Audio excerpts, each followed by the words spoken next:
शौकत साहब, सबसे पहला सवाल, 84 साल हो गए यौम पाकिस्तान, आज हमने 84वां यौम पाकिस्तान मनाया है, लेकिन आज जिस किस्म की सूरत हाल ओवरऑल मुल्क में है, जो पॉलिटिकल टर्मोइल है, जो इकनॉमिक टर्मोइल है, उसे ख़त्म करने के लिए आपको नहीं लगता कि एक बार फिर उसी विल की ज़रूरत है जो 23 मार्च 1940 को थी?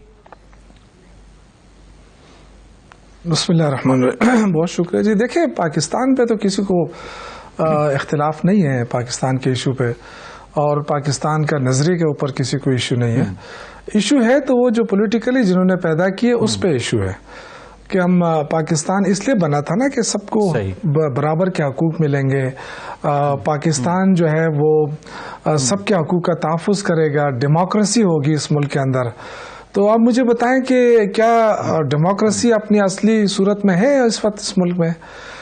इलेक्शन हुआ और इलेक्शन के बाद तो ये होना चाहिए था ना कि हार्मनी होती, जिसको जो आवाम ने मैंडेट दिया वो मैंडेट लेकर असम्बली में पहुंचते, फिर वो हुकूमत बनाते, तो आज हार्मनी होती। लेकिन बदकिस्मती ये है कि मैंडेट जो है वो किसी को नहीं दिया जाता। यही वजह है आज हम अगर आज भी किसी को समझ आ जाए तो ये अच्छी बात है, और जो आवाम फैसला करे उस फैसले को तस्लीम किया जाए।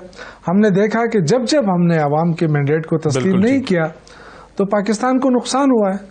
आज भी पाकिस्तान को जिन चैलेंजेस का सामना है, एक तो जो पड़ोस ममालिक हैं उनके साथ हमारे ताल्लुकात का क्या सूरत हाल है इस वक्त, और फिर जो बैरूनी कुव्वतें हैं उनके साथ हमारे क्या सूरत हाल है। तो हम अगर खुद आपस में मजबूत होंगे, असम्बलियों में पॉजिटिव डिबेट होगी और पाकिस्तानी आवाम की बात होगी, इश्यूज डिस्कस होंगे, तो तब जाके हमारी इज्जत भी होगी ना। लेकिन हम बदकिस्मती देखें कि इलेक्शन के दौरान भी हम एक दूसरे के पीछे बातें करते हैं, जब इलेक्शन खत्म होता है फिर उसके बाद फिर नए सिरे से शुरू हो जाते हैं। क्यों?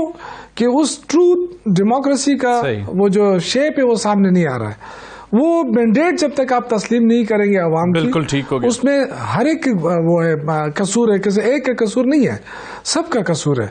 अगर हम आज भी चाहते हैं कि पाकिस्तान शौकत यूसुफजई साहब, आपका पॉइंट आ गया। आप कह रहे हैं कि पाकिस्तान पर कोई इख्तलाफ राय नहीं है, लाजमी सी बात है जमहूरियत और सियासत और इंतखाबात के मामले पर आपके कुछ तहफ़्फ़ुज़ात हैं। मैंने चूंकि ये बात इसलिए की कि आज एक बार फिर हम दोबारा बातचीत का आगाज़ करें, क्योंकि आज भी आसिफ अली जरदारी साहब ने यही बात की कि सियासी क़ुव्वतों को बैठ कर बात करनी होगी और मेरा ख्याल है इसी से रास्ता निकलना है। तो आपका और हुकूमत का डिफरेंस शौकत यूसुफजई साहब सिर्फ ये लगता है कि प्लान 1 और प्लान बी, जो ए और बी को आगे पीछे करने का मामला है, डिफरेंस सिर्फ यहां पर आ रहा है शौकत यूसुफजई साहब? नहीं, देखें, आपने ग्रैंड डायलॉग की बात की। ग्रैंड डायलॉग तो देखें उसके लिए आपने ज़मीन बनानी पड़ती है ना, उसके लिए आपने उसी तरह एनवायरनमेंट क्रिएट करना पड़ता है। तो एनवायरनमेंट तो क्रिएट नहीं हो रहा है। हमारे सारे लोग, अभी भी बहुत सारे लोग जेल में हैं, हमारे लीडर जेल में है। यानी सियासी तौर पे हमें जिस तरीके से दबाया गया इलेक्शन के दौरान भी और अभी भी एक दीवार से लगाने की पूरी कोशिश हुई, हमारा मैंडेट छीना गया, फिर उसके बाद हमारी मखसूस नशिस्तें छीनी गई। तो ये सारा करके ना, तो उसके बाद फिर आप कहें कि जी आप आ जाए, हम आपके साथ बात करना चाहते हैं, तो देखिए उसके लिए आपने एनवायरनमेंट क्रिएट करना होगा। अदरवाइज देखिए, धरने की बात हमें कही जाती है कि इन्होंने धरने दिए, तो धरना किस दौर में नहीं हुआ आप बताएं?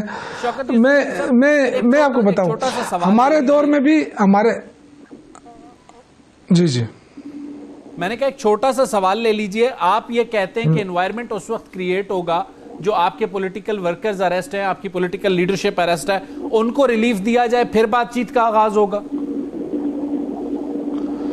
नहीं, सबसे पहले तो मैं उसकी बात कर रहा हूं ना कि जो हमारा, देखिए, इलेक्शन किस लिए कराए गए? इलेक्शन इसलिए कराए गए कि आवाम अपने लीडर मुंतखब करे।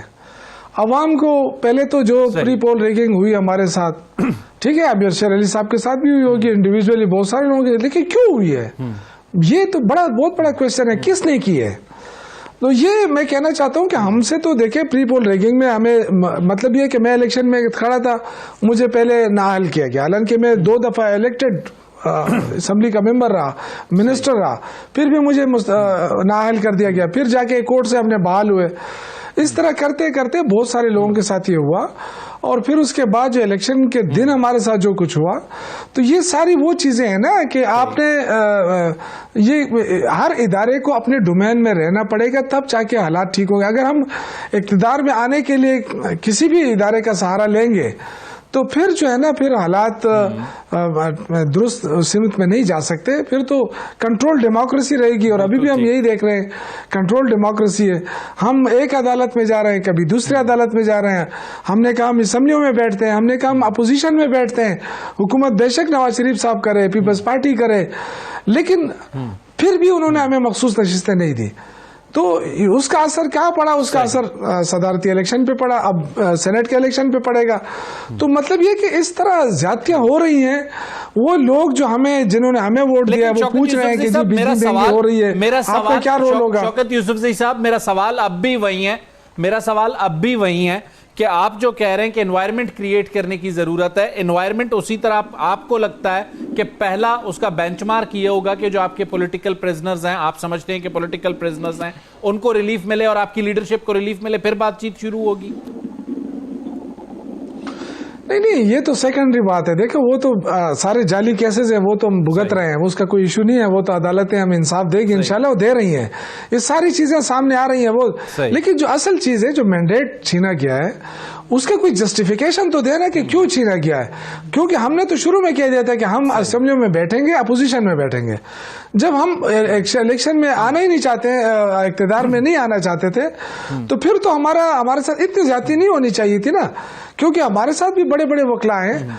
एक बंदा आके वो टीवी टॉक शो पे कह देता है कि जी इनका तो हक नहीं बनता है, तो क्या इससे हक खत्म तो नहीं होता? अगर इस तरह सैंपल बात होती तो इलेक्शन कमीशन पहले दिन ही हमें मुस्तरद कर देती कि जी आपका मौकफ ठीक नहीं है। लेकिन चूंकि पहले हो चुका है, आप इसके केस में देखें 2019 में जो शाहजीगुल के 3 लोग इलेक्ट हुए थे आजाद, जब वो बाद में शामिल हुए, उन्होंने कोई नाम नहीं दिया था। लेकिन जब वो बाप पार्टी में शामिल हुए तो उनसे इलेक्शन कमीशन ने नाम मांगा कि जी आपका नाम नहीं है, आप नाम दें। तो सेम यही केस था। अभी भी हमसे नाम ले सकते थे, इलेक्शन कमीशन नहीं लिया, उसको लटकाया। सही कि 9 मई से पहले या 9 मई के बाद, 9 मई के केसेस के अलावा क्या पॉलिटिकल विक्टिमाइजेशन आपके साथ या आपकी जमात के साथ हुई? और दूसरा, जो हसन मुर्तजा साहब ने कहा कि जो भी आपका धांधली का मामला है, जो भी आपके तहफ़्फ़ुज़ात हैं, दूर होने चाहिए। दोनों मेहमानों का ये मौक़िफ़ है, लेकिन उनका ये कहना है कि किसी फोरम से ही आपको मिल सकता है। शौकत यूसुफज़ई साहब, देखिए, जहाँ तक हमारे तहफ़्फ़ुज़ात का ताल्लुक़ है इलेक्शन कमीशन से, तो वो तो शुरू दिन से ही, वो तो इतनी बाइस से, इतने मुतासिबाना रवैया है उनका कि वो हालात ही उन्होंने इस तरह बनाने की कोशिश की है।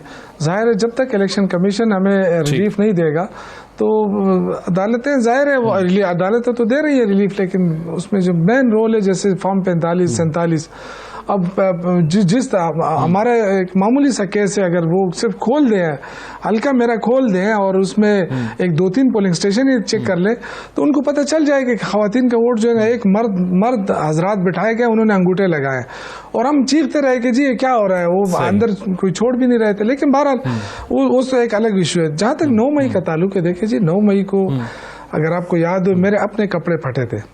क्यों फटे थे? कि हम वहाँ पे मैं मौजूद था, मैंने कहा कि जी कोई भी उस तरफ नहीं जाएगा, अपने वर्करों को कहा, ठीक है। उसमें बहुत सारे लोगों ने मुझ पर हमला भी कर दिया, कौन थे वो अभी तक पता नहीं चला। लेकिन ये है कि देखिए, 9 मई में हम खुद उसकी मजम्मत की है, हमारे लीडर ने की है। हम बार बार ये मुतालबा कर रहे हैं कि जी 9 मई के वाक़यात की तहकीकात हो जाए, क्योंकि तहकीकात नहीं होंगी तो बहुत सारे बेगुनाह इस वक्त जेल में हैं।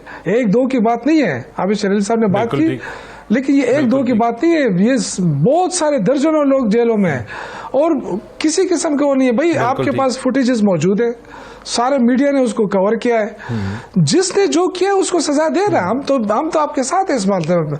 लेकिन अगर आप घरों से उठाएंगे लोगों को, उनको मुलविस दिखाएंगे, तो ये हम कह रहे हैं कि ये पॉलिटिकल ज्यादतियां ना हो। मैं 9 मई में मेरे कपड़े फटे, सब कुछ हुआ, उसके बावजूद क्या हुआ? आज मैं हारा हुआ बैठा हूं इलेक्शन से। क्यों? मतलब जो मेरे साथ हुआ, अब मैं बता तो नहीं सकता हूं आपको टीवी पे क्या क्या नहीं हुआ।